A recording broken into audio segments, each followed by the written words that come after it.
کے بے حد قریب ہیں۔ امریکی نائب صدر جے ڈی وینس نے واشنگٹن میں صحافیوں سے گفتگو کی، کہا کہ ایران امریکہ کے ساتھ مذاکرات اور معاہدہ کرنا چاہتا ہے۔ امریکہ اور ایران جنگ بندی میں توسیع کے معاہدے پر کافی پیش رفت ہوئی۔ دونوں ممالک چند اہم الفاظ اور نکات پر بار بار مشاورت کر رہے ہیں۔ یہ کہنا ہے کہ صدر ٹرمپ ایران کے ساتھ مفاہمتی یادداشت پر کب دستخط کریں گے۔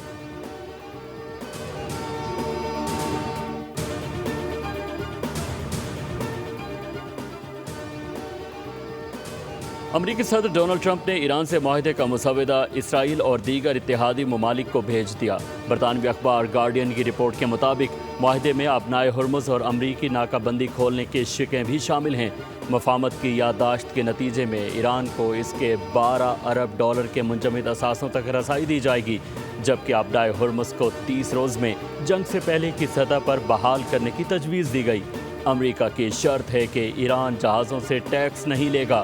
ایران پر ایٹمی ہتھیار نہ بنانے کی پابندی معاہدے کا حصہ ہے۔ 60 روز کی جنگ بندی کے دوران انتہائی افزودہ یورینیم پر مذاکرات ہوں گے۔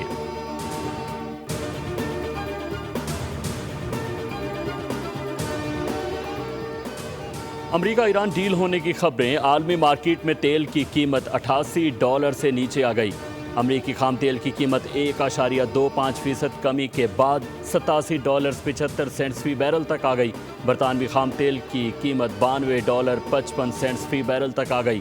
ادھر پاکستان اسٹاک مارکیٹ میں تیزی۔ 100 انڈیکس میں 600 سے زائد پوائنٹس کا اضافہ۔ انڈیکس 1,71,000 کی سطح عبور کر گیا۔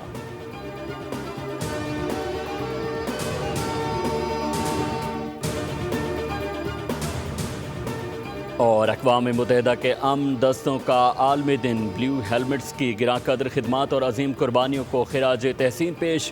ISPR کے مطابق پاکستان کی امن مشن سے وابستگی 6 دہائیوں پر محیط ہے، جو عالمی امن کے لیے غیر متزلزل عزم کی عکاس ہے۔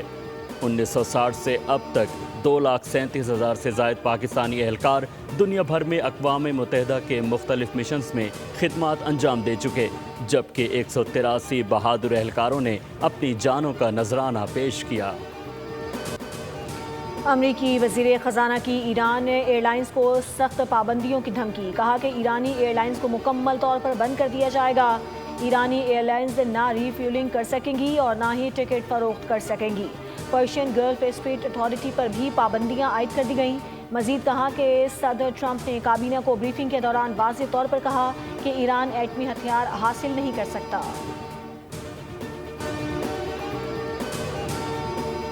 ٹرمپ کی ایران عمان کو دھمکی پر ایران کا شدید رد عمل۔ ترجمان ایرانی وزارت خارجہ اسماعیل بقائی کہتے ہیں کہ ایران عمان کے ساتھ کھڑا ہے۔ تہران تمام ممالک کی خود مختاری کے احترام پر یقین رکھتا ہے۔ خطے میں دباؤ اور دھمکیوں کی سیاست ناقابل قبول ہے۔ امن و استحکام اور بحری راستوں کی حفاظت کے لیے علاقائی ممالک سے رابطے میں ہے۔ ایران اپنے قومی مفادات کا دفاع جاری رکھے گا۔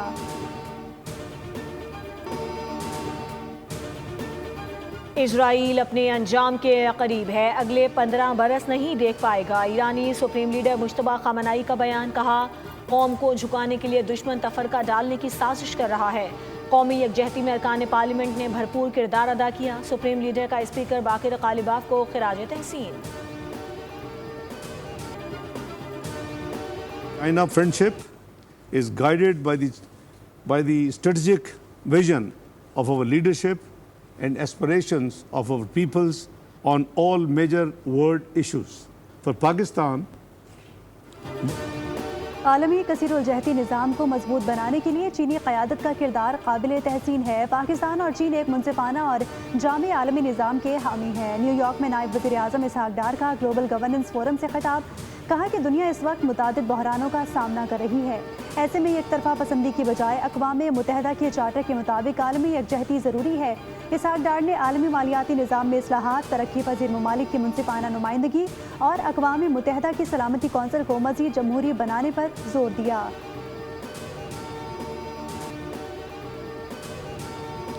امید ہے خطے میں امن معاہدہ جلد طے پا جائے گا اور یہ ایرانی قوم کے وقار کے مطابق ہوگا۔ وزیر اعظم شہباز شریف کی ایرانی صدر مسعود پزشکیان کے ساتھ طویل ٹیلی فونک گفتگو، کہا کہ پاکستان ہمیشہ برادر ملک ایران کے ساتھ کھڑا رہے گا۔ دونوں رہنماؤں نے ایک دوسرے کو عید الاضحیٰ کے پرمسرت موقع پر مبارکباد پیش کی۔ صدر پزشکیان نے خطے کے امن کے لیے پاکستان کی کوششوں کو سراہا۔ وزیر اعظم اور فیلڈ مارشل سید عاصم منیر کے کردار کی تعریف کی۔ دونوں رہنماؤں نے رابطے اور مشاورت جاری رکھنے پر اتفاق کیا۔ وزیر اعظم نے کویتی ولی عہد اور ملیشیا کے وزیر اعظم انور ابراہیم سے بھی رابطہ کر کے عید کی مبارکباد پیش کی۔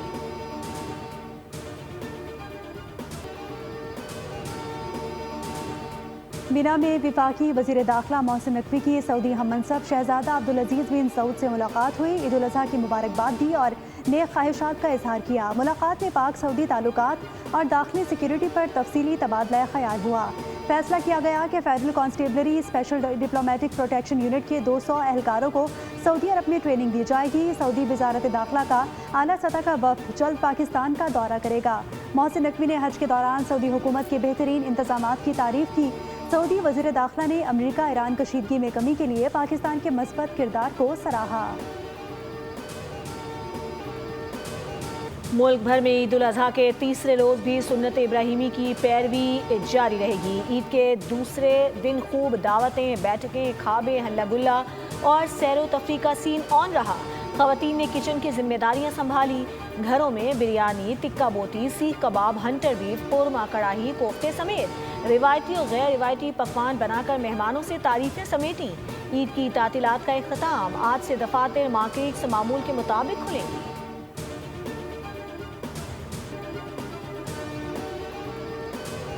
عید کی دعوتیں اڑائے لیکن اعتدال کا دامن نہ چھوڑے۔ ماہرین صحت نے کہا کہ گوشت اور چٹپٹے پکوانوں پر ہاتھ ہلکا رکھیں۔ گرم موسم میں زیادہ گوشت کھانے سے بدہضمی ہو سکتی ہے۔ عید الاضحیٰ کے فوراً بعد گیسٹرو کے کیسز میں بے حد اضافہ دیکھا جاتا ہے۔ اگر گوشت صحیح طریقے سے پکا ہوا نہ ہو تو پیٹ اور آنتوں کے مسائل بڑھ جاتے ہیں۔ ماہرین کا کہنا ہے کہ ہاضمے کو بہتر بنانے کے لیے پھل، ادرک اور گڑ کا استعمال کریں۔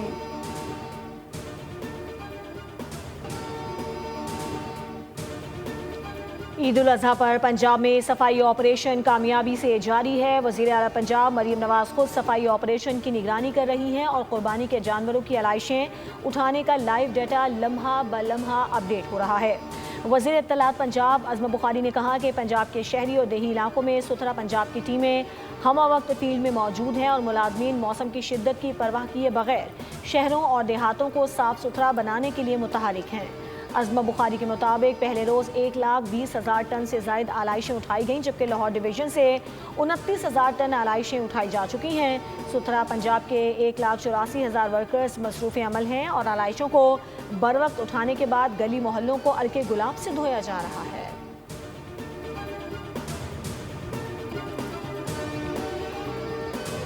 میئر کراچی کا ضلع ویسٹ کے مختلف علاقوں کا دورہ۔ مومن آباد اور اورنگی ٹاؤن میں سالڈ ویسٹ آپریشن کا جائزہ لیا۔ کہا کہ مومن آباد اور اورنگی ٹاؤن میں صفائی انتظامات تسلی بخش ہیں۔ علائشیں اٹھانے کا آپریشن مکمل ہونے تک سڑکوں پر موجود رہوں گا۔ مؤثر بلدیاتی نظام سے عوامی نمائندے متحرک کردار ادا کر رہے ہیں۔ میئر کراچی کی آپریشن مزید تیز اور مؤثر بنانے کی ہدایت۔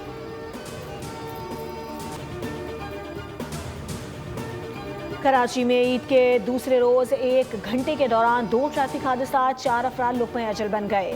بلدیہ ٹاؤن نمبر 3 کے قریب واٹر ٹینکر کی ٹکر سے 2 موٹر سائیکل سوار چل بسے۔ شناخت ابراہیم اور سعید کے ناموں سے ہوئی۔ پورٹ قاسم کے قریب بھی 2 گاڑیوں میں تصادم، 2 افراد دم توڑ گئے۔ مرنے والوں میں ظہیر خان اور عبدالقیوم شامل۔ فرینچ اوپن ٹینس میں بڑا اپ سیٹ ہو گیا۔ ورلڈ نمبر 1 اور ورلڈ نمبر 1 یونک سنر دوسرے راؤنڈ میں حیران کن شکست کے بعد ایونٹ سے باہر ہو گئے۔ 5 سیٹس تک جاری رہنے والے میچ میں ارجنٹائن کے یوہان مینوئل کامیاب قرار پائے۔ سبسکرائب کریں اور بیل دبائیں تاکہ کوئی خبر رہ نہ جائے۔